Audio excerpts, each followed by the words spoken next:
Magandang gabi po muli sa inyo mga kapatid. Narito po tayo sa ating pong pag-aaral sa gabing ito. It's about kaaway ka ba ng Diyos o kaibigan? Alala ko sinabi ng Panginoong Jesus. Po, sabi niya doon sa John 15:14, kung di nagkamali rin, sabi niya, "You are my friends if you keep my commandment." So ngayon po, dito po sa ating pong pag-aaralan ngayon, kaaway ka ba ng Diyos? Ay taken from the book of Nahum. Ayan. Nahum, dito, palamagatan natin, God will judge. Ang Diyos po maghuhusga. Ano po? A warning to God's enemies, but there is a consolation sa kanyang mga tao, to His people. Sino ba itong taong ito? Sino ba itong mga tao na ito ng Diyos? Ayan. Tingnan natin. Ang babala sa kaaway ng Diyos. Ikaw ba ay kaaway ng Diyos? Katanungan. Pangalawang katanungan, sino ang kaaway ng Diyos? Malalaman natin sa ating pag-aaral sa gabing ito. Ang unang-una, ang sinabi po sa Nahum chapter 1 verse 1, ang hula tungkol sa Nineveh. Everybody knows about the Nineveh. It's about story of Jonah. Jonah was swallowed by a big fish at 3 days siya doon sa belly. Ang aklat na tungkol sa pangitain ni Nahum sa Elkoshite. All we know his name was Nahum the Elkoshite. Yan po ang pangalan po ni Nahum. Nahum means consolation or comfort. Ang ibig sabihin ng pangalan sa Hebrew ng Nahum. The message about the destruction of Nineveh would have been a great comfort to Judah. Bakit kaya? Maging great comfort sa Judah, destruction ng Nineveh. Elkoshite suggests that Nahum's hometown was Elkos. But the site of such a city is unknown. Probably sa panahon natin ngayon, sabihin natin northern Iraq, Capernaum, Judah. Yan sa Nahum chapter 1, verse 15. So, dito po, babasahin natin ngayon. Tingnan natin ang Nahum chapter 1. Yan. The burden against Nineveh. Ang pasanin po, tingnan natin. Ang mabigat na pagbagsak, may mga kasulatan sa lumang tipan na nagpapatungkol ito sa Assyria's fall. Sa Isaiah chapter 10, basa po tayo. Bible, Isaiah chapter 10, samahan niyo po ang basahin dito po.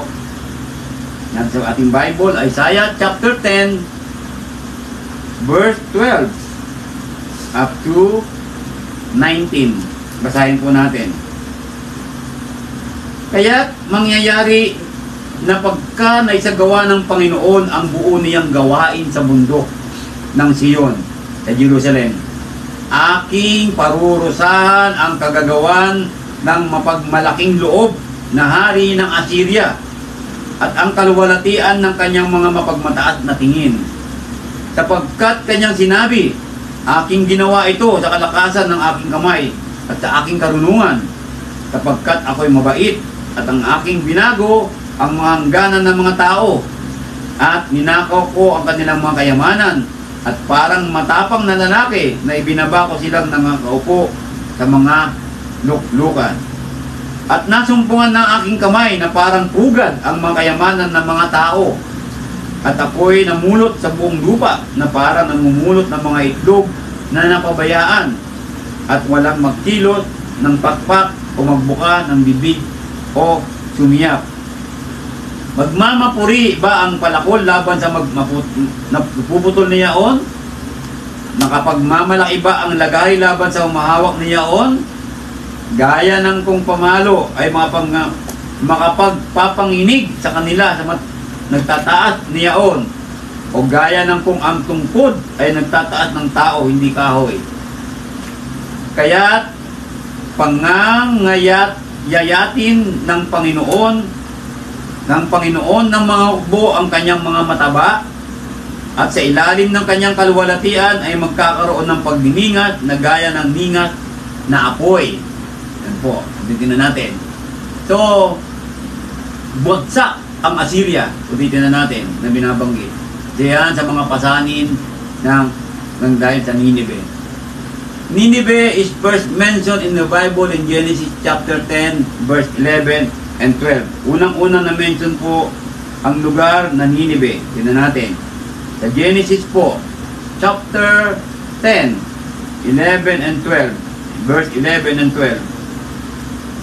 Buhat sa lupaing yaon ay napasa Assyria at itinayo ang Ninive at ang Rehoboth at ang Kala at ang Resen sa pagitan ng Ninive ng Kala na siyang malaking bayan. Ito po, yung Kala po, kung natin, na binanggit dito sa lugar na yan. Unang-una nabanggit po ang Ninive. Nimrod built several cities in southern Mesopotamia according to Genesis chapter 10 verse 8 to 10. Then went to Assyria where he built Nineveh. Yan, Rehoboth, Ir, Kala, and Resen.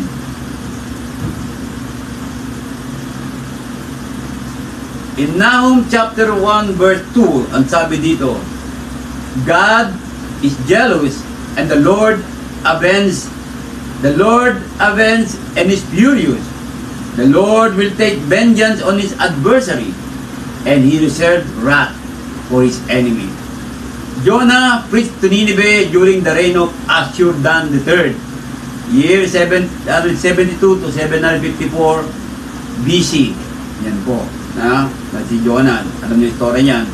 Shalmaneser the Fifth, 727 to 722, defeated Samaria in 722 BC. According to 2 Kings chapter 17, verse 3 to 6. So bakit po binabasa natin ito? Para magkaroon tayo ng background sa mga bagay na ito, kung bakit naggalit ang Panginoon, mga kanyang mga kaaway. 21 years later, in 701, Sennacherib invaded Judah, 46 Judean town, dami. After encircling Jerusalem, 185,000 of Sennacherib's soldiers were killed. 2 Kings chapter 18, verse 7 to 18. Chapter 19, verse 32 to 36. Ang istorya po yan, no? Nababasa natin. Ashurbanipal captured Noamon in Thebes in 663 BC. Now, let's go to the lesson from Nahum. The major lesson found in Nahum is in chapter 1, verse 2 and 8. Tignan natin.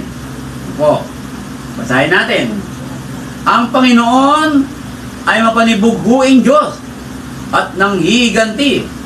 Ang Panginoon ay nanghihiganti at puspos ng kapotan. Ang Panginoon ay nanghihiganti sa kanyang mga kaaway. At siya'y nagtataan ng kapotan sa kanyang kaaway. Ang Panginoon ay banayad sa pagkagalit.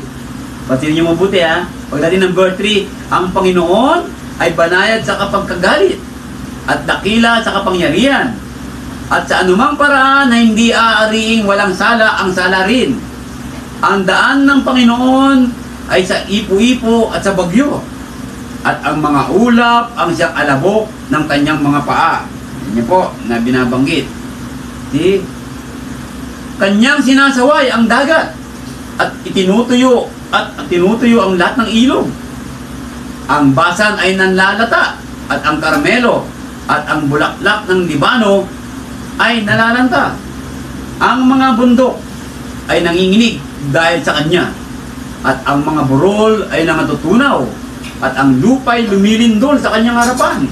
Oo, ang sanglibutan at ang lahat ng nagsisitahan dito. Sino makakatayo sa harap ng kanyang pagkagalit? Sino ang makatatahan sa kabangisan ng kanyang galit? Ang kanyang kapusukan ay sumisigalbong parang apoy at ang mga malaking bato ay nangatitibag niya. Ang Panginoon ay mabuti, katibayan sa karawan ng kabagabagan at nakikilala niya yaong nangaglalaga ng kanilang tiwala sa Kanya. Ngunit sa pamamagitan ng mangungunaw na baha at kanyang lubos, nawawakasan ang kanyang dako. Hahabulin ang kanyang mga kaaway sa kadiliman. Kung napansin ninyo, binasa natin sa Nahum chapter 1, verse 2 hanggang 8. Pinaita rito ang galit ng Diyos, pero pinaita rin ang kabaitan ng Panginoon. So ano kaya ang aral sa gabing ito tungkol dito? Nababanggit natin. So these verses teach us about God, His character, His power, and faithfulness. Katulad ng binanggit sa Roma chapter 15 verse 4. Sapagkat ang namang mga bagay na isinulat ng una ay nakasulat dahil sa ikatututo natin, upang sa pamamagitan ng pagtitiis at pag-aliw sa mga kasulatan ay magkaroon tayo ng pag-asa. So, kung titingnan natin, the power of God, the faithfulness of God, the kindness of God, the merciful God, dito pa rin po, kung titingnan natin, na po, mayroong pag-asa po. Kaya naisulat itong mga bagay na ito. Tingnan natin kung ano yung pag-asa na yan. The rest of the book makes application to Nineveh, which also comfort his people. Di ba dapat gugunawin ng Nineveh pero hindi nagunaw? Because Jonah, no, nag-repent and then we went to Nineveh and preached the word of God there. Now let us look the outline para po malaman natin lahat bago tayo magtuloy-tuloy. Pansinin niyo po, the prophet and his subject, Nineveh's doom by the decree of Jehovah, the goodness and severity of Jehovah, vengeance and mercy of God, the terribleness of His anger against sin, galit ng Diyos doon, ang kadakilaan ng awa ng Diyos, stronghold of the faithful, yan ang pinangahawakan natin, kanina nga, di ba, pag-asa. The avenger of His enemies, ang maghiganti sa mga kanyang mga kaaway. Letter B, the complete overthrow of Nineveh, na overthrow na Nineveh, pagkatapos po na sila ay hindi ginunaw, pero ito po, nagalit muli ang Diyos sa kanila, no? God's faithfulness in the present crisis. Judah delivered from the yoke of Assyria by destruction of Nineveh's power. Destruction of Nineveh, rejoicing in Zion, dun sa verse 15. Ayan. Then, the seeds of destruction of Nineveh, chapter 2, the assault, ayan, mga chapter 2, and then, chapter 3 po, Nineveh's sins and her inevitable doom. Yan, yung nalalapit na kanilang pagkagunaw.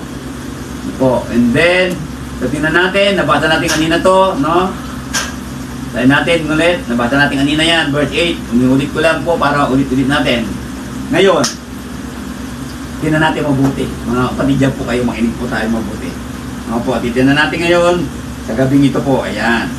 No? Tingnan natin. The nature of God. O sa Tagalog, ang kalikasan ng Diyos. Ang Diyos ay seloso. Samantalang sinabi ng Panginoon, huwag tayong maging jealous. Ano po, pagiging jealous daw is kasalanan. But here, God, sabi niya, is jealous. God is a jealous. Sabi niya, seloso, sa Tagalog. Ano po, isang example po makita natin sa Exodus chapter 20 verse 5. Tayo natin. Exodus chapter 20 verse 5 po. Tayo natin po. Para makita natin kung ano yung sinabi. Exodus chapter 20 verse 5. Huwag mong yuyukuran sila o paglilingkuran man sila. Sapagkat akong Panginoon mong Diyos ay Diyos na mapanibughuin. Yan ang sinabi po ng Diyos kay Moses. Ano po? Na aking dinadalaw ang katampalasanan ng mga magulang sa mga anak hanggang sa ikatlo at ikaapat na salin ng lahi ng mga napopot sa akin. Pansinin niyo po, sinabi ng Panginoon doon. Exodus chapter 9, binanggit din po si Joshua. God is a jealous God. Deuteronomy chapter 6 verse 15. So titignan natin, basahin ulit natin. Deuteronomy chapter 6 verse 15 po. Sa wikang English, sabi niya, for the Lord thy God is a jealous God among you. Let the anger of the Lord thy God be kindled against thee and destroy thee from off the face of the earth. Po, dahil sa serot ng Panginoon. No? So, titignan natin. See? No, may nabanggit dito. Okay? Throughout the Bible, the character of God is gradually unveiled to different people. Iba't ibang tao nilalabas po ang pagiging pagka-Diyos ng Panginoon. His name and His attributes are revealed to us. Little by little, in the writings of various biblical authors, to David, He is revealed as our shepherd. And to Gideon, we discover that God is our peace. To Abraham, the Lord unveils himself as a provider. While here in the book of Nahum, the character of God is described as jealous. Po, kay David, shepherd; kay Gideon, Diyos ng kapayapaan; kay Abraham, God of provider; in Nahum, God is a jealous God. But the jealousy of God is never a resentful, envious, or suspicious type of jealousy which is too often displayed by man. Yun po, hindi po yung resentful, hindi po envious, no po, hindi po suspicious. Yan pong pagka-jealous na sinasabi. The jealousy of God can be likened to the righteous jealousy of a husband, sacred love for his precious wife. Daw po, pwede rin natin ikatulad ialintulad doon. No? Yung pagmamahal ng sagradong pag-ibig ng asawa sa kanyang minamahal na asawang babae. So, kung titingnan natin, sabi nga kanina, Deuteronomy, binasa natin sa wikang English, sa wikang Tagalog, sapagkat ang Panginoon mong Diyos na nasa gitna mo. Take note this wonderful word of God. Nasa gitna mo ay isang mapanibubuing Diyos. In our life, God is in our center. But here, we are reminding, pinapaalalahanan tayo ng pag-aaral na itong gabi na ang Diyos ay nasa gitna natin at ang Diyos ay mapanibubuing Diyos. Ayaw niya na iba pa. Gusto niya, siya lang ang Diyos natin. Tama naman po. No? Siya lang ang ating Panginoon, wala nang iba. Wala ka nang ibang itataas pa sa Panginoon. God is above all else in our life. Galit ng Panginoon mong Diyos ay mag-aalab laban sa iyo. Tingnan niyo po, kapag tayo may iniba pang inuuna, gagalit ang Diyos at ikaw ay kanyang lipulin sa ibabaw ng lupa. So mga katuwid, considering ngayon, galit ang Diyos sa kanyang kaaway. So ngayon, ikaw ba ay kaaway ng Diyos kung siya po ay nilalapastangan mo? Kung may inuuna ka pang ibang bagay kaysa sa Panginoon? Kaya po, hindi po tayo pwedeng mag-una ng ibang bagay sa Panginoon. Put God first in life, in our life, 24/7. Deuteronomy chapter 4 verse 24, sapagkat ang Panginoon mong Diyos ay isang apoy na mamumugnaw. Mapanibubuing Diyos nga, sabi doon. So, considering the power of God, consider natin ang power ng Panginoon dito, mga kapatid. Kuminsan tayo kasi mga tao, wala nang takot sa Diyos eh. No po, wala na tayong respeto sa Panginoon. Ang linaw-linaw ngayon dito, ang Panginoon ay mapanibuguin. Pinaliwanag natin kanina, ang panibugong ito ay hindi makasalanan o hindi masama. Makatuwiran ang panibuguin ng Panginoon. Sapagkat ayaw niya na may iba pa tayong yuyukuran. Ayaw niya na may iba tayong unay, kundi ang gusto ng Panginoon, siya ang mauna. Ngayon, tanong, may karapatan ba ang Panginoon? Opo, may karapatan ng Panginoon. Katulad ng binasa natin kanina, pwede ba magreklamo ang lagare sa umahawak ng lagare? Ngayon, pwede ba magreklamo ang putik sa gumagawa ng manlililo? Kung titingnan natin, ang Panginoon is our authority in our life. He is the only one authorized on our life. But ito po nangyayari. Nakakalimutan na natin yan. Sa araw-araw ng buhay sa mundong ito. So titingnan natin. Tandaan natin, one becomes the object of God's fury, despising His people, and that which is holy. In 2 Thessalonians chapter 1, verse 7 to 9, at kayong mga pinighati ay bigyang kasama namin ng kapahingahan sa pagpapaayag ng Panginoong Yesus mula sa langit, nakasama ang mga anghel ng kanyang kapangyarihan na nasa nangningingat na apoy, na maghihiganti, taking vengeance on those who do not know God. Hindi nagsisikilala sa Diyos. Ngayon, tanong kapatid, mga kaibigan na nakikinig, kilala mo ba ang Diyos?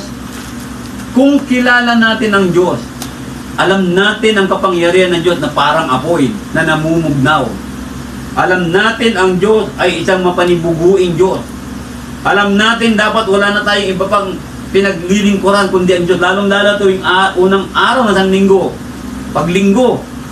Maraming binabaliwala ng pagtitipon ng mga kakapatid. Nagbibigay puri sa Panginoon. Mat inuuna na ibang bagay. Sabi rito, magiganti sa na hindi nakikilala. Ngayon, sasabihin mo ba, kilala mo ang Diyos?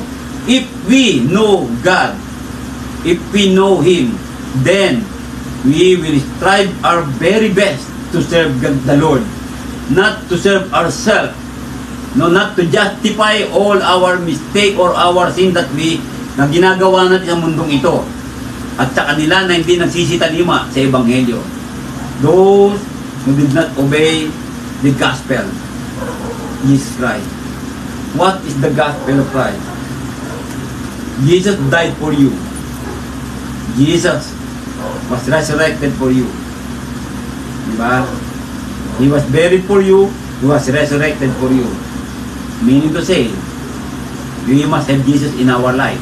Dapat si Kristo nasa buhay natin. Verse 9, take note niyo po, na siyang tatanggap ng kaparusahan na walang hanggang kapahamakang mula sa harapan ng Diyos. Anong klaseng parusa? Walang hanggang parusa. Meaning to say, walang katapusan. Kaya po yung mga nagbawalang bahala sa Panginoon, yung mga hindi sumusunod sa Ebanghelyo ng Diyos, pansinin niyo po, parusang walang hanggan. Kaya sabi nga kanina, galit ang Diyos, ibubuhos niya. Yung binanggit kanina sa Nahum. Ano po? Tignan natin. Binasa natin chapter 2 hanggang chapter 8. Ano po na binabanggit? Is also an avenging God. Ano ibig sabihin ng avenging? Then bata natin Avengers.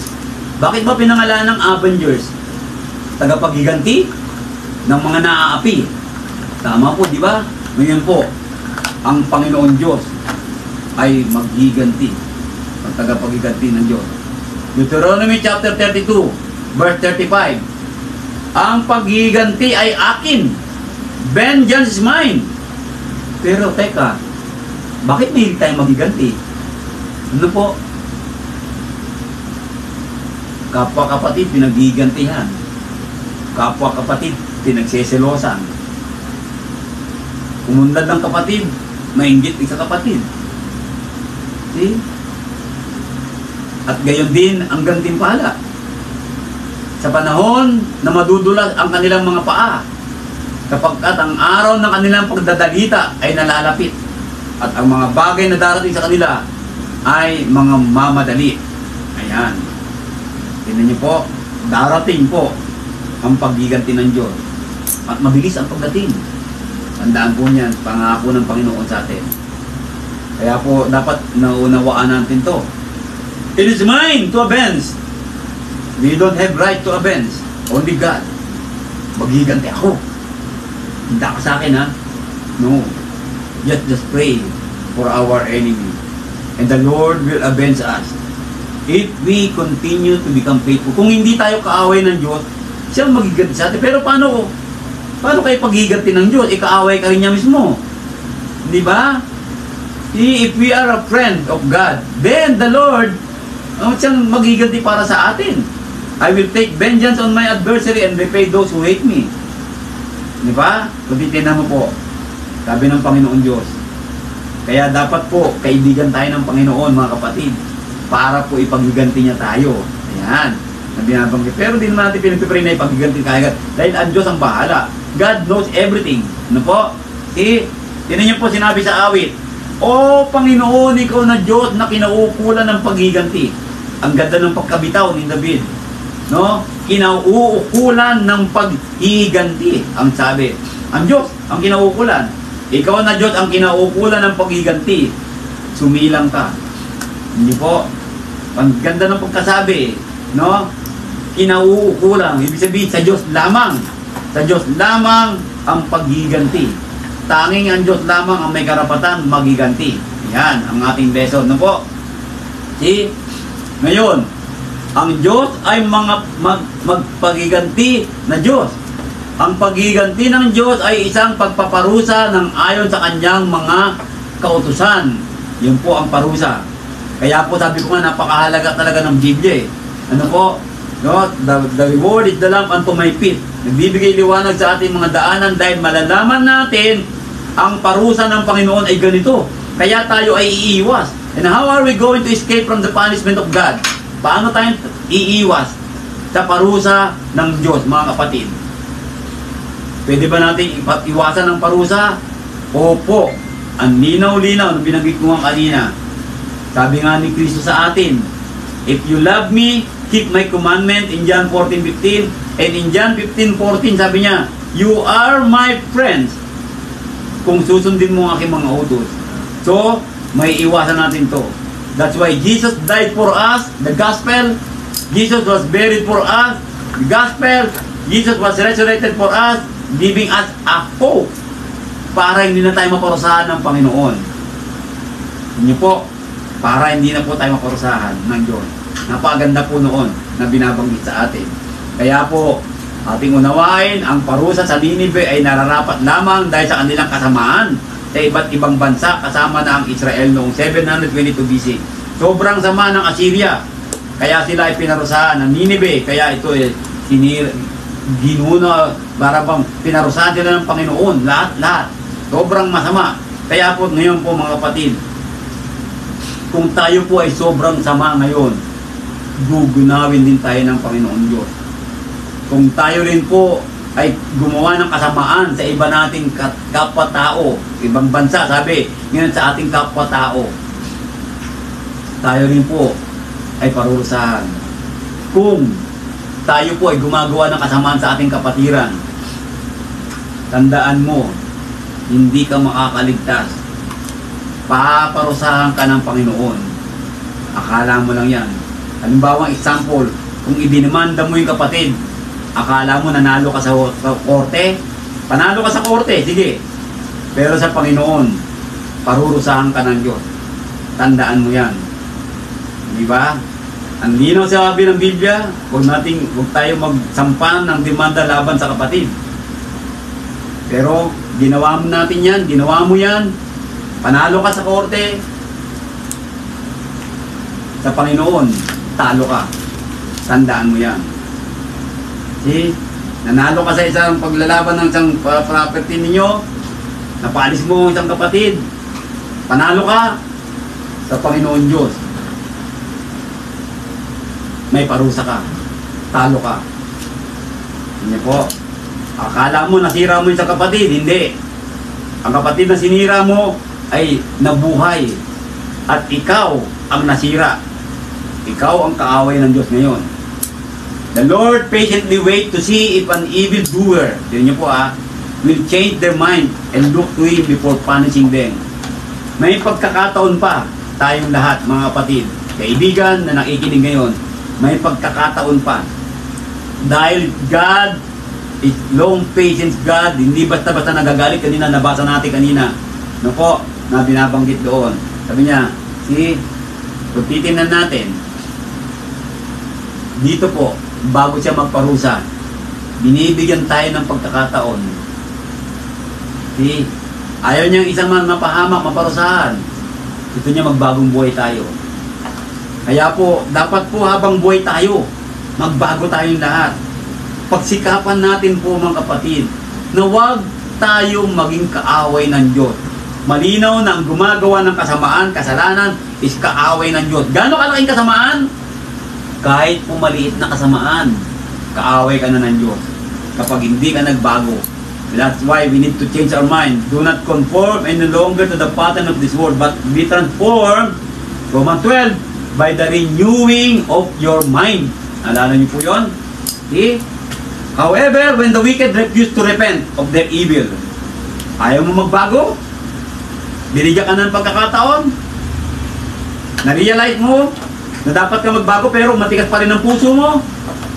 Wala kang konsensya? Hindi ka nagigilty? Ito ang sagot. The wrath of God is eventually poured out upon them. Sinong them? Those enemy of God. The enemy of God, those who continue to commit a sin sa buhay nila. No? Yung mga kasalanan, mga makasalanan na patuloy na pinapanibugo ang Diyos. Inuuna ibang bagay. Ano po? See? Sabi doon, of the wicked arrive, none can withstand him. Wala nang makakatayo sa parusa ng Panginoon. Nakakatakot po mga kapatid, ano po? Tingnan niyo po, yan po ang nakakatakot. Kaya dapat po talaga, yung sabi ng fear of God, no po kasama po dito eh. Matakot po tayo sa parusa ng Panginoon Diyos. Although the fear of God means is respect the Lord. No po, pero ito, no? Sabi dito, no? For the Lord is a jealous and avenging God who is angry over sin. Galit ang Panginoon sa mga kasalanan. The Lord takes vengeance on his adversary, kanyang kaaway, na nagkakasala laban sa kanya. Diba? Ano ba ang kasalanan? Ang kasalanan is paglabag sa kanyang mga kautusan. O, na binabanggit. So, anong kautusan? Kautusan ng Panginoon. Pamamagitan ni Jesucristo. Sabi ni Jesucristo, all authority in heaven and on earth has been given unto me. So, lahat ng sinabi ni Kristo, kapag tayo ay lumalabag at hindi natin pinamumuhay, tayo ay magiging adversary o kaaway ng Diyos.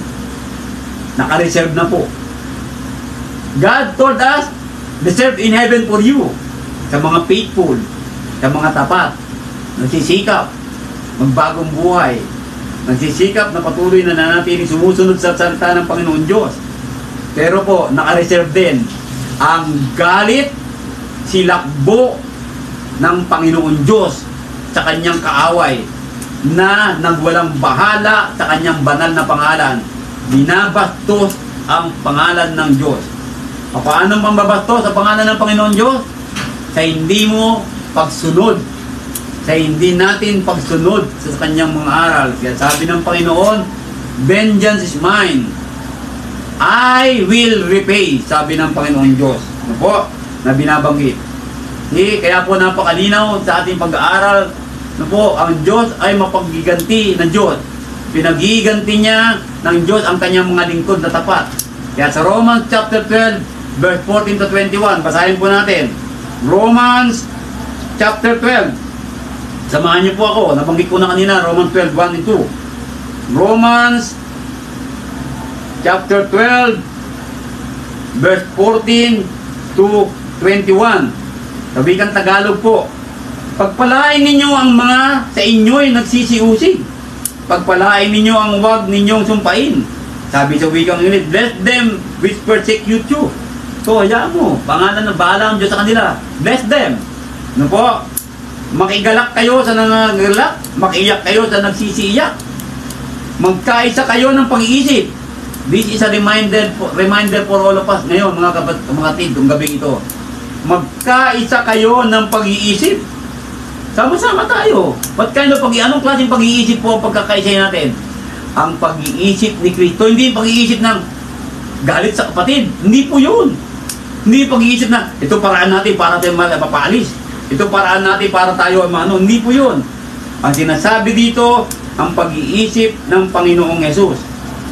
Paano? Huwag ninyong ilagak ang inyong pag-iisip sa mga bagay na kapalaluan.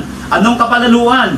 Lahat ng kasamaan, kasalanan, kundi makiayon kayo sa mga bagay na may kapakumbabaan. Receive the word of God in meekness that will save your soul. Sabi ni Santiago, sabi ni James, di ba?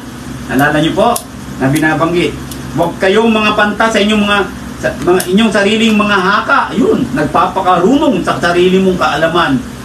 Yun po, tama itong gagawin ko. No! Walang tama sa atin. Ang tama ay ang Diyos at ang kanyang mga salita. Kung gusto mong maging tama ka, sumunod ka sa salita ng Diyos. Huwag mo sasabing tama ako. No. We are not righteous. Only God is righteous. But we can be righteous kung patuloy tayong sumusunod sa kanyang mga kautusan at ipinamumuhay natin ito. Di po ba? Ngayon, ang dami namang kautusan ng Panginoon. Simple lang po. Unang-una, love God with all your heart, with all your soul, with all your might. Di ba? Sa magdaling salita, lahat ng gusto ng Panginoon gawin mo dahil mahal mo siya. See? So yun lang po yun. Di po? Huwag kayong mga higantihan. Ang ganda ng sinabi na po. Huwag kayong maghigantihan, sabi, mga iniibig, kundi bigyan ninyong daan ang galit ng Diyos. Ayan, hayaan mo ang Diyos. Huwag ikaw. Paano pag inaaway ka na? Di ba, minsan meron tayong galit, kaya pala sinabi ni Pablo sa atin, naalala natin, magalit ka, pero huwag kang magkasala. Anong klaseng galit yun? Inis ka, galit ka. Pagdasal mo, bless them, those who persecute you, and then, give way to God. Lord, ikaw na pong bahala. Alam ng Diyos kung siya ay magbabago o hindi. Hinihintay ng Diyos yan. Kapag hindi nagbago, ayaw magbago, hintayin mo, babagsak yan. Ang galit ng Panginoon. Sabi doon, aking paghiganti, ako ang gaganti, sabi ng Panginoon. Huwag natin pangunahan ng Diyos, mga kapatid, ano po? Yan natin Diyos ang gumanti. Huwag natin pangunahan. Kaya nagkakaroon ng mga problema eh. Pinamumunahan natin Diyos eh. Pag nakalamang itong kapatid, gusto natin makalamang din tayo eh. Yung pang ugaling lamangan, mali po yun. Sabi yung magpakumbaba nga tayo eh. No, number one character of a Christian today. Dapat po, mapagkumbaba tayo. Tandaan po natin yun. Ayaw mo na. Diba? Magpakumbaba lang tayo. Huwag kang padaig sa masama. Ano po? Kundi pagkot daigin mo ng mabuti ang masama. Anong ibig sabihin nun? Kapag ginagawa ka ng masama, suklian mo ng kabutihan, ng pag-ibig, pag-pray mo. Tandaan niyo po, para binusa mo ng malamig na tubig yan. Huwag kang magiganti, bahala na. Numura ka, hello, thank you. Bahala na, makapaya sa sarili niya yan. Yun po, sasabihin natin, ang hirap naman nung, Brother Donnie. Mahirap talaga. Pero may mahirap ba sa Diyos? Kung hayaan mo ang Diyos? No, just allow God. Hindi ka maghihirap. I can do all things through Christ. Diba? Magagawa ko lahat ng mga bagay sa pamamagitan ni Kristo na nagbibigay lakas sa akin. Ganda. Ano po? Na binabanggit. Ayan, yung binasa natin. See? Ulitin na natin yung binasa ko na po kanina ito sa, ano natin, sa wikang Tagalog. Ayan. See? Sa wikang English po yan. Binasa ko din sa wikang Tagalog. Okay? Ngayon, natin. Deuteronomy chapter 32:43, mga galak kayo. Mga bansa na kasama ng kanyang bayan, kapagkat ipanghiganti ang dugo ng kanyang mga lingkod. Yun. Ganda. Ganyan po. That's why we need to be a faithful servant of God. Kapag servant ka, tinan niyo po. Paghiganti ka ng Diyos eh. Ayan, hindi ka pababayaan ni God. Yung sinabi ng Panginoon, I will never leave you nor forsake you. Yun po yung para sa mga lingkod ng Panginoon na tama. Hindi niya kaaway. Ulitin natin, sino kaaway ng Diyos? Yung mga gumagawa ng masama. Yan po, yung mga nagtatanim ng masama. Ayan, ang kaaway ng Diyos. Kaya kung tapat ka naman, no po, dahil sa mga katuwiran ng Panginoon, dinag-aaralan mo, tinusun mo lang ang utot niya, alam ng Diyos yan. No? Kaya sabi sa atin ng Biblia, be you holy. And how are we going to become holy? We can be holy. No? Kailangan lang natin sundin ang mga salita ng Panginoon. Ang magiganti sa kanyang mga kaalit at patatawarin ang kanyang lupain, ang kanyang bayan. Kaya po, there is a consolation naman. Kaya po mga kapatid, natin po mag-aaral na ito, ang ganda po, naunawaan natin. Actually po itong aral na ito, ituro ko na puno ito noong 2021 pa. Inulit ko lang, napapanahon kasi. Napapanahon dahil marami tayong nakikita, nakakalimot sa Panginoon. Kaya maraming nagiging kaaway ng Diyos. Not knowingly, di mo alam, you are one of the enemy of God na pala. Kaya natin we need to realize about this. So how much more the enemies of His Son Jesus and those redeemed by Him. Tinan niyo po, paano kaya yun? O how much more, no? Na binabanggit. Okay? Tinan natin. Paano na kaya yun? Yung mga kaaway ni Kristo. Teka, sino bang kaaway ni Kristo? Sabi ni Kristo, ulitin natin, if you love me, keep my command. Di mo sinapanatili kanyang utos. Hindi mo mahal si Kristo. So, sino ngayon ikaw? Kaaway ka ni Kristo. Ulitin natin, you are my friends if you keep my commandment. Hindi mo sinusunod ang kanyang utos. So, hindi kanya kaibigan. Kung hindi kanya kaibigan, ano ka? Kaaway. Tama po ba, mga kapatid? mga nanonood po ngayon sa atin, nandito po tayo, no? Ulitin na natin. Ayan, meron po tayong 24 na nanonood ngayon, nakikinig sa atin. So, dito po, maobserbahan natin sa ating pag-aaral, ang Diyos ay hindi basta-basta nagagalit. Ito naman po yung consolation, no? Galit ang Diyos, magiganti Diyos, pero hindi naman siya basta-basta magagalit, katulad ng sinabi ko kanina. No, hinihintay po niya na magbago tayo. No? Sabi nga ni Pedro, naalala niyo, the Lord is long-suffering to usward, not willing na mapahamak ang bawat isa. Pero sabi niya, kundi inuutos niya magbago, magsisi. Pagsisisi po, hindi basta, sorry God, no. Ang pagsisisi is returning to God. Alisin lahat ng kasalanan. Forget the past. Yung sinasabi doon na binabanggit. Ang Panginoon ay banayad sa pagkagalit at dakila sa kapangyarihan, sa anumang paraan ay hindi aariing walang sala ang salarin. So anumang paraan, lalo yung tinuro ko noong nakaraan, whatever sin that we committed, anumang kasalanan na ginawa natin, may consequences na po yan. Ano po, na ginawa natin. Andyan na po ang consequences. See? Kaya po halimbawa po, sa kang lalaki, nagpakababae ka, nagpalagay ka ng dibdib ng babae. Ngayon po, nagbila ka ng bago. Anong consequences? Nandun na yung dibdib na yun. See? Ano papalis mo? Pwede kung meron kang salapi. Anong nangyari consequence? Gumastos ka. Nasayang ang pinag-ipunan mo. Diba? Nasayang ang pinag-ipunan mong salapi. Imbit na sana na itulong ito sa ibang tao na nangangailangan o sa mga pamilya mo. See, there is consequences na po na binabanggit. Sabi natin. Okay? Although God is slow to anger and desires men to repent, as in the book of Jonah, diba? Binigyan niya pagkakataon na mag-repent, diba? The book of Jonah, naalala nyo? Pinapunta siya doon. No? Around the century earlier, the time of his patience has limit. Ayun! Ayun ang sinasabi ngayon. Limitado rin pala ang pagpapasensya ng Panginoon Diyos. Yan nga natin, basahin natin muli kay Pedro na binabanggit ko kanina. Ano po? Yan natin. So, 2 Peter, ang paspasensya, chapter 3, verse 9 to 14. Mga kapatid, samahan niyo po ako. Meron pa tayong mga oras, mahaba pa. Hindi magpapaliban ang Panginoon tungkol sa kanyang pangako. May pangako ang Diyos, tandaan niyo po, paghigantihan niya ang masama, na gaya ng pagpapalibang ipinalagay ng iba, kundi, ito na po, mapagpainuhod sa inyo na hindi niya ibig. Tingnan niyo po, look at the character of God here, in this Bible verse here. God is so loving, merciful. Ayaw niyo mapahamak kahit masama na tayo eh. Tingnan niyo po, naghihintay pa rin siya. Do you remember the prodigal son? Di ba? Imbis na itakwil ang kanyang anak, naghintay pa din siya. Alam niya magbabago. God knows. Is giving us a chance. Binibigyan tayo ng pag-asa, pagkakataon ng Panginoon Diyos na magbago tayong lahat. So bakit pagpapabukasin pa? Kung magagawa mo na ngayon, bakit pagpapabukasin pa? Diba? Tingnan niyo po, magbagong buhay na po tayo. Magsama-sama tayo, magkaisa tayo ng pag-iisip ni Kristo, mga kapatid. Pagdating tayo dito, palagay ko, magiging maganda ito eh.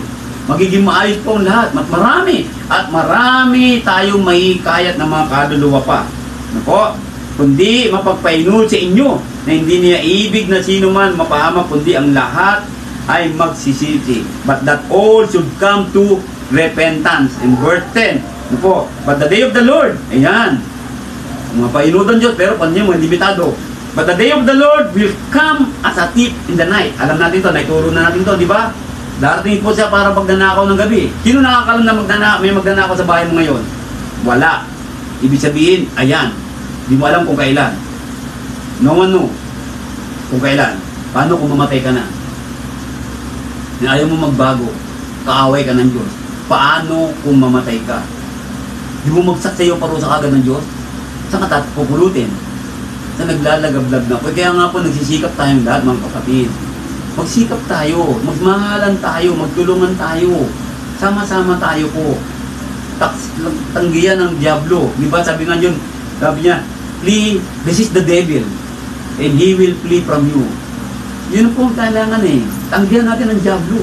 Ang diablo mapanukso, mapang-akit. Tanggihan po natin yan. No? Yamang ang lahat ng mga bagay na ito mapupuglang na ganito. Ano nga anyo, ang mga pagkatao nararapat sa inyo sa banal na pamumuhay at pagkamawain. Sabi doon, looking for and hating unto the coming of the day of God. Ito po yung nakakatakot eh. The coming day of God. Nakakatakot ito para sa mga masama. Pero for us, na nagsisikap maging matuwid, mabuti sa harapan ng Diyos, ito po ay pag-asa, a living hope. Pagdating ni Kristo, kukunin tayo. Wala nang hirap, wala nang iyakan, wala nang lungkot. Hindi ka na magtatrabaho pa. Hindi ka na mapapagod. Kaya para sinabi ni Kristo, come unto me, all of you who are heavy laden. Kung nabibigatan ka ngayon sa kasalanan mo, lumapit ka kay Kristo. Lumapit ka kay Kristo, kapatid, kaibigan. Sa gabing ito, lapitan mo ang Panginoong Jesus. Diba? Yan po yung binabasa ko kanina pa. At verse 14, yung 14 po, yun. Kaya mga minamahal, yamang kayo'y magsipaghintay ng mga bagay na ito ay pagsikapan ninyo. Hindi po, pagsikapan natin na masumpungan tayo sa kapayapaan ng Panginoon, walang dungis, walang kapintasan sa paningin ng Diyos. Hindi po, pagsikapan talaga eh. You need to strive. Kaya naman natin po yan, pagsikapan natin. Binibigyan tayo ng lakas ng Diyos, tandaan nyo. God will indeed punish the wicked. God will not at all acquit the wicked. Hindi po maa-acquit yan. Ano po? Katulad na kayo sa mga korte, acquitted. May kasalanan, acquitted. No. Hindi mo mabayaran ng salapi ang Diyos. Ano po? Hindi mo rin matatakpan ng paggawa ng kabutihan ang iyong kasalanan. Alam ng Diyos. Minsan nagpapaitang tao tayo, gumagawa tayo ng kasalanan. Ano po? Kabutihan. May mga nagpipreach pa, mga preacher, pero gumagawa ng kasalanan. Hindi natin matatakpan yung kasalanan na yan. Alam ng Diyos. God knows our heart, your mind, and most of all, alam ng Diyos ang pagkatao natin. Alam ng Diyos yan. Walang nanilihim sa Kanya. Everything is laid bare before the eyes of God. Tandaan niyo po yun. Tandaan natin lahat yan, mga kapatid, na binabanggit dito. Sabi sa Numbers 14:18, ang Panginoon ay banayad sa pagkagalit, sa gana, sa kaawaan. Puno nga eh. Tatsamantala na ito. No? Mga kapatid, kaibigan na nakikinig ngayon, dito po sa ating pag-aaral, no? Parang nakikinig po ngayon. Samantalahin natin ang kaawaan ng Panginoon Diyos habang buhay pa tayo. Tingnan niyo po, na nagpapatawad ng kasamaan at ng pagsalangsang, mga lumalabag sa kanyang kautusan, at sa anumang paraan na hindi aariin walang muwang ang may sala, na dinadalaw ang kasamaan ng mga ama at mga anak na sinasabi doon. Kaya po, sa ating pong binasang ito, mga kapatid, samantalahin natin habang tayo ay buhay pa ang awa na binibigay sa atin ng Panginoon Diyos. Kaya po, ang kapangyarihan ng Diyos, ano po, the power of God, inyong sabihin sa Diyos, napakakilabot ng iyong mga gawa. Sa kadakilaan ng iyong kapangyarihan, ay magsisuko ang inyong mga kaaway sa iyo. Magsumuko na tayo. No? What kind of surrender that we need to be in God? Sinasabi natin, unconditional surrender. Dapat po tayo ganoon. Katulad ng World War II, unconditional surrender ang ginawa ng mga Hapon. Hindi po, let us surrender our life in the power of God, sa kapangyarihan ng Diyos. No? I-control all aspect of nature. Kaya po niya pabagyuhin pag ganito, ano mo? Lalo-lalo na po, ang Diyos ay mapagpugnaw na apoy. Do you remember Nadab and Abihu? Nadab and Abihu committed a mistake o committed a sin dahil sa maling apoy. Tingnan niyo po ang apoy na binagsak sa kanya. Bunaw. Walang natira sa kanilang pagkatao. He is the creator and outside the laws of nature. Siya ang lahat. Ang Diyos ang lahat-lahat. Ang kapangyarihan na ito. Who therefore can stand against God? Ngayon, sino ang makakatayo laban sa Diyos? Kahit ano pang yaban mo, lakas mo. Kahit sabihin mo pa, ikaw may mag-aari ng ganito, wala kang itatayo sa Panginoon Diyos. you are nothing in the eyes of God. Kung tayo ay sinner. Pero kung tayo nagbabago, we are the precious souls. Precious tayo sa harapan ng Panginoon. Inyo po mga kapatid, kaya po, no, ating po pagkaisipin ang pag-aaral natin gabing ito, ang kapangyarihan ng Diyos, all those who persist in rebellion against God at nagmamalaki, kala nila, inisip nila, no, they have nothing to fear from God, will one day learn how wrong they are. Huli na, kung hindi ka magbago at malaman mo ito. Mamatay ka, sa apoy ka na, gigising. Huli na. Sasabihin mo ay nasa huling pagsisisi. Di ba? Titingnan natin. Jeremiah chapter 10 verse 10, mga kapatid. Ito po sinabi. Yan, sipin natin. Yan. Jeremiah chapter 10 verse 10. Basahin po natin. Samahan niyo po ako. Jeremias. Tayo ng Jeremias natin. Chapter 10 verse 10. Anong sinabi po niya rito? Ngunit ang Panginoon ay tunay na Diyos. Siya ang buhay na Diyos at walang hanggang hari. Sa kanyang puot ay nayayanig ang lupa at hindi matatagalan ng mga bansa ang kanyang galit. Walang makakatagal sa galit ng Diyos. Yan po. See? Nakita nyo po sa inyong screen. Kaya po, magsikap po tayo mga kapatid. The many examples of God's judgment testify to both His willingness and ability to hold men accountable for their sins. Lahat tayo haharap at tayo ay huhusgahan sa ginawa nating mabuti at masama ng Panginoon Diyos. Haharap tayo. Mabasa natin yung 2 Corinthians chapter 5 verse 10. Makita natin doon. 2 Peter chapter 3, nandoon din po. Ayan po. Titignan natin mga kapatid. Verse 10, datapot kaluwalhatian at karangalan at kapayapaan ang sa bawat taong gumagawa ng mabuti. Tingnan niyo po sa verse 10. Take note the verse 10. Yung verse 10 po. Datapot kaluwalhatian at karangalan at kapayapaan ang bawat taong gumagawa ng mabuti. Sa Hudyo, ang unang-una, gayon din sa Griego. Okay? Po, para sinabi ng Biblia ni Pablo, do good unto all, especially unto the household of God. Ayan. Tignan niyo po, na siya ang magbibigay sa bawat tao ayon sa kanyang mga gawa. Okay? Napakaganda. Magtiyaga lang po tayo, katulad ng binanggit sa verse 7. Yung verse 7 po, magtiyaga lang tayo. O, hanapin natin ang kaluwalhatian ng Diyos. Ang purihin ng Panginoon Diyos. Po, ang Diyos na walang hanggan. Yan po, maobserbahan ninyo. Sa Romans chapter 2, verse 5 hanggang 10, na binasa natin. Okay po. Yan. Sa Awit chapter 25, verse 8, mabuti at matuwid ang Panginoon. Kaya tuturuan niya ang mga makasalanan sa daan. Tignan niyo po, alam niyo po, ang Diyos nagtuturo na eh. Sa mga nakakagawa ng kasalanan, tinuturo ka na magbago eh. Pero kung minsan hindi natin pinapansin eh. Hindi pa natin pinapansin ng Panginoon. Yun po nakakalungkot eh. Ano po? Hindi pa natin pinapansin ng Diyos sa mga pangyayaring ito. Kaya po kung titignan na natin, He is faithful and merciful, protecting, ano po, helpful and caring for those who trust Him. Hindi po ganda ng karakter ng Diyos. Ano po? Bagamat sinabi sa atin kanina, siya ay mapagiganti. Ano po?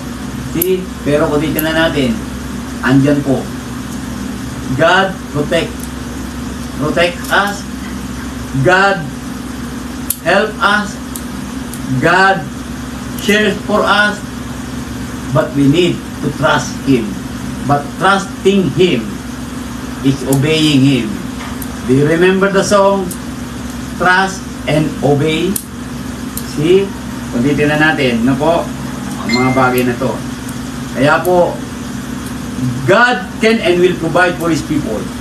His people are only those who trust and obey. Trust and obey, for there's no other way. Then, naalala niyo kantang yan. And the Lord knows who we are. See, hindi niya sabi ko kanina pa eh. All it would be sabi, the Lord knows who we are. Alam ng Diyos, kung ikaw nagmamatuwid sa iyong sarili, tandaan mo, hindi ka makakaligtas sa parusa ng Panginoon Diyos. Kung ikaw ay may ginagawang kasalanan pa, magbago na. Samantalahin ang awa ng Panginoon Diyos. 1 Peter 5-11, diba? Unang-una, be clothed with humility. For God resists the proud, but give grace to the humble. Therefore, humble yourself under the mighty hand of God. See? Humble yourself, mga kapatid. Magpakumbaba kayo. Lalo-lalo namang tuturo ng Biblia ngayon. Tuturo ng mga preacher. Maging humble po tayo.